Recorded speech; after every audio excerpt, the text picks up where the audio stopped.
تو اللہ نے ہمیں کیوں آزمایا؟ اللہ ہمیں دیکھے گا اچھا کون ہے، اور ظاہر ہے آزمائش کے بعد اگر رزلٹ نہ ہو تو اس ایگزام کا کوئی فائدہ نہیں ہوتا۔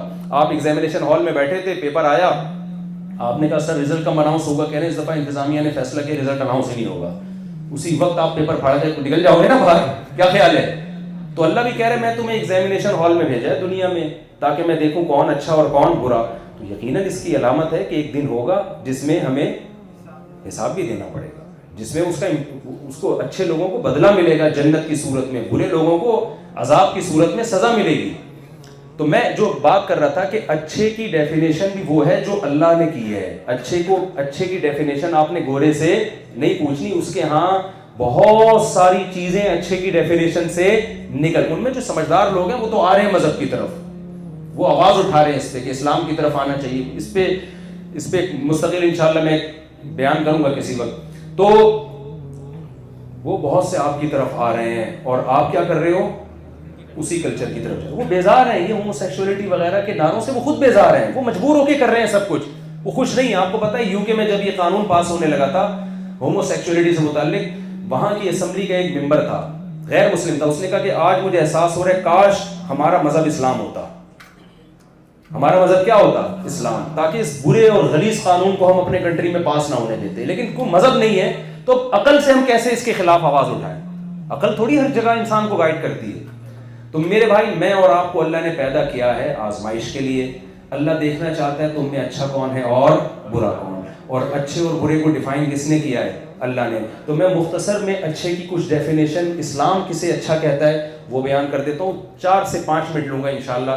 قرآن نے ہمیں بتایا کہ، اور یہ تمام آسمانی مذاہب ایک ہی بات کرتے ہیں، یہودی بھی عیسائی بھی، کہ دیکھو 2 قسم کے حقوق ادا کر لو تو اللہ کی نظر میں تم کیا کہلاؤ گے؟ اچھے۔ ایک خالق جس نے تمہیں پیدا کیا، اور ایک مخلوق جس کے ساتھ تم صبح و شام رہتے ہو۔ مخلوق میں جانور بھی ہیں، انسان بھی ہیں، غیر مسلم بھی ہیں، مسلم بھی ہیں۔ ان کے حقوق پہچانو اور ادا کرو۔ حقوق بھی خود متعین نہیں کرنے ہیں، سمجھ رہے ہیں؟ حقوق خود نہیں متعین کرنے ہیں۔ گورا بوڑھے ماں باپ کو اولڈ ہاؤس میں جمع کراتا ہے، وہ کہتا ہے ماں باپ کا حق ہے ہی نہیں کہ آپ ان کو گھر میں رکھیں۔ کوئی بات نہیں، جب گورنمنٹ نے ان کے لیے اچھے ادارے بنا دیے تو اللہ گورے کی اس بات کو ماننے کے لیے تیار نہیں۔ اللہ کہتے ہیں نا نا نا۔ نبی صلی اللہ علیہ وسلم نے فرمایا اس پر اللہ کی لعنت ہو جس کو بوڑھے ماں باپ ملے اور اس نے خدمت کر کے جنت اپنے اوپر واجب نہ کر لی ہو۔ تو وہ تو قرآن کہہ رہا ہے خود خدمت کرو، یہ کسی عیدی سینٹر کے حوالے مت کرو، کسی ٹرسٹ کے حوالے مت کرو ان کو۔ تو اچھا وہ ہے جس کی میں نے عرض کیا کہ جو خالق کے حقوق بھی ادا کرے اور مخلوق کے۔ اس کلچر میں خالق کو بھی انہوں نے ڈکشنری سے نکال دی۔ اکثر آپ نے ایک نعرہ سنا ہوگا کہ جی انسانیت پہلے ہے اور مذہب بعد میں۔ اس کے پیچھے خطرناک مقاصد ہیں۔ ہونا یہ چاہیے کہ خالق اور مخلوق کا رشتہ پہلے اور مخلوق کا آپس میں رشتہ بعد میں۔ سمجھا پا رہا ہوں؟ ماں باپ کا رشتہ اولاد کے ساتھ پہلے ہے، اولاد یعنی بہن بھائیوں کا آپس میں رشتہ ماں باپ کے بعد ہے۔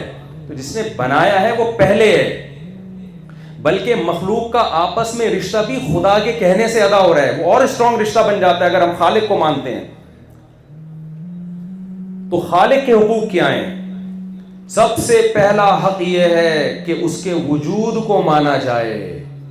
ڈارون سے آپ متاثر نہ ہو، سب سے پہلا حق بنانے والے کو مانے اور اس کی توحید کے قائل ہوں کہ وہ اکیلا ہے، اس کے ساتھ کوئی شریک نہیں ہے۔ صرف زبان سے کی حد تک نہ، یہ پریکٹیکلی بھی آپ مانیں۔ زبان کا مطلب بھی بہت سے کہتے ہیں خدا ہے ہمارا، پھر یا علی مدد بھی، یا رسول اللہ مدد بھی، یا غوث اعظم مدد بھی، قبر بھی مدد کرے گی، تو اس کا مطلب پھر اس تکلف کی ضرورت بولو۔ پھر اللہ کہتے ہیں پھر یہ تکلف کی ضرورت نہیں ہے۔ کوئی خاتون جو ہے کہتی ہے میں آپ کی وائف ہوں، آپ کہتے ہیں بڑی خوشی ہوئی، تو شاپنگ کے لیے جا رہی ہیں ستار بھائی کے ساتھ، تمیز سے اس سے بات کر رہی ہیں، اور پھر کبھی ادھر گھوم رہی ہیں، کبھی اس کے ساتھ گھوم رہی ہیں۔ آپ کہتے ہیں بیگم بیوی تم میری ہو، گھر سے میری پرمیشن کے بغیر نکلتی ہو، پوچھنا ہوتا ہے تو ستار سے پوچھ رہی ہوتی۔ وہ کائنات والا لطیفہ سنا ہے آپ لوگوں نے؟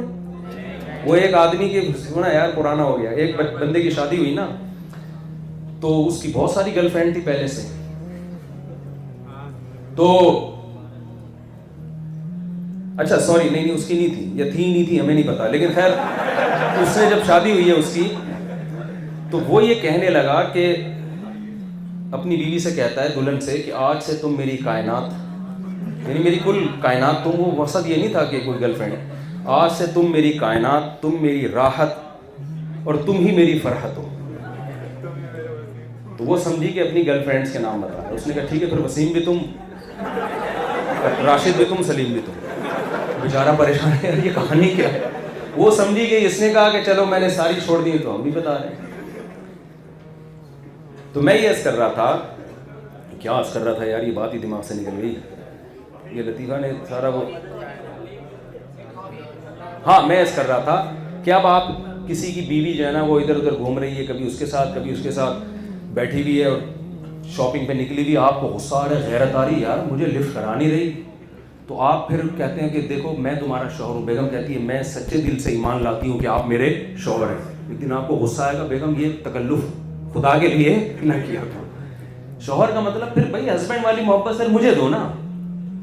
تو اللہ کو جب ہم الہ مانتے ہیں، معبود، تو معبود کے جو حقوق ہیں وہ صرف کس کو دینے ہیں؟ اللہ کو. اس میں سب سے پہلا حق ہے دعاؤں میں، حاجات میں صرف اسی کو پکارا جائے گا، اس کے علاوہ کسی کو پکارا نہیں جائے گا. اگر آپ پکار رہے ہو یا اللہ مدد بھی، یا رسول اللہ مدد بھی، یا علی مدد بھی، یا غوث اعظم، تو اللہ کہہ رہے بھئی یہ لا الہ الا اللہ کے تکلف کی بالکل بھی ضرورت نہیں ہے، اس کا کوئی فائدہ نہیں ہے. پھر تو پہلا حق اللہ کا کیا ہے؟ توحید. دوسرا حق اللہ کا کیا ہے؟ نماز. گورے نماز نہیں پڑھتے کیونکہ وہ خالق کے حقوق کے قائل نہیں ہے. آپ اگر مانتے ہو کوئی کریٹر ہے تو اس نے بتایا کہ میرا حق یہ ہے کہ 5 ٹائم باوضو ہو کے آپ کو میرے سامنے سجدہ کرنا ہے. سمجھ میں آ رہی ہے کہ نہیں آ رہی ہے؟ تو پابندی کریں، کسی قیمت پہ ہم نے انشاءاللہ نماز نہیں چھوڑنی ہے. پھر اس کا حق ہے کہ سال میں 1 مرتبہ رمضان کا جب مہینہ آئے گا تو میری خاطر آپ نے 12 13 14 گھنٹے بھوک اور پیاس کو برداشت کرنا ہے، چاہے آپ کا کل پیپر ہو یا پیپر نہ ہو. صرف 2 لوگوں کو اجازت دی ہے، مسافر اور بیمار کو. آج روزہ بھی ایک آپشنل بن گیا ہے کہ آج ٹھیک ہے موسم ذرا صحیح ہے تو رکھ لیتے ہیں، نہیں تو یار آج میرا موڈ نہیں ہے. نہیں بھائی آپ کو رکھنا پڑے گا، یہ ضروری ہے. یہ اسلام نے اس میں کوئی دوسرا راستہ آپ کے لیے نہیں رکھا، یہ خدا کا حق ہے، آپ کو دینا پڑے گا. پھر تیسری چیز ہے، بلکہ اس سے بھی پہلے نماز کے بعد زکوٰۃ. وَفِي أَمْوَالِهِمْ حَقٌّ لِلسَّائِلِ وَالْمَحْرُومِ. اللہ کہتے ہیں جس کو ہم نے مال دیا اس کے مال میں محروم لوگوں کا اور ضرورت مندوں کا حق ہے. حق جب دیا جاتا ہے تو احسان سمجھ کے نہیں بلکہ ذمہ داری سمجھ کے. نبی صلی اللہ علیہ وسلم نے فرمایا جو پیٹ بھر کے کھائے پڑوسی بھوکا سوئے، آپ نے فرمایا کہ وہ شخص مومن نہیں. اگر آپ تعاون نہیں کرتے تو اللہ کی نظر میں مجرم ہیں آپ. اس کا حساب دینا پڑے گا آپ کو کہ لوگ بھوکے مر رہے ہیں، پیاسے مر رہے ہیں، آپ نے کیوں ان کے ساتھ تعاون نہیں کیا. تو یہ آپ کی ذمہ داری ہے. تو یہ کس کے حقوق ہیں؟ عجیب بات ہے، زکوٰۃ میں خدمت انسانوں کی ہو رہی ہے لیکن اللہ اس کو اپنا حق مانتا ہے، یہ انسانوں کا حق نہیں مانتا. تبھی سورہ دہر میں قرآن کیا کہتا ہے؟ انما نطعمکم لوجہ اللہ. ہمارے نیک بندے بھوکے کو کھلاتے ہیں اور کہتے ہیں ہم تمہیں خوش کرنے کے لیے نہیں کھلا رہے. لوجہ اللہ، کس کے حقوق ادا کر رہے ہیں؟ اللہ کے. لا نريد منکم جزاء ولا شکورا. اسی وجہ سے ہم تم سے اس کا بدلہ نہیں مانگتے، شکریہ بھی نہیں مانگتے، تھینک یو کہنے کی بھی اجازت نہیں ہے، کیونکہ ہم کس کا حق ادا کر رہے ہیں؟ اللہ کا حق. تو صدقہ، خیرات، زکوٰۃ، فطرانے، یہ سب بندوں کے حقوق نہیں ہے. اسلام اس کو کس کا حق مانتا ہے؟ اللہ کا حق مانتا ہے. اور زندگی میں ایک بار حج، پیسہ آتا ہے، لوگ حج کے لیے بڑھاپے کا انتظار کرتے ہیں، سارے کاموں سے فارغ ہو جائیں گے تو جب جائیں گے. بھائی حج بھی ایک ذمہ داری ہے. جوان آدمی زیادہ اچھا حج کر سکتا ہے، جب آپ بوڑھے ہو جاؤ گے پھر تو دوسروں پہ بوجھ بنو گے نا.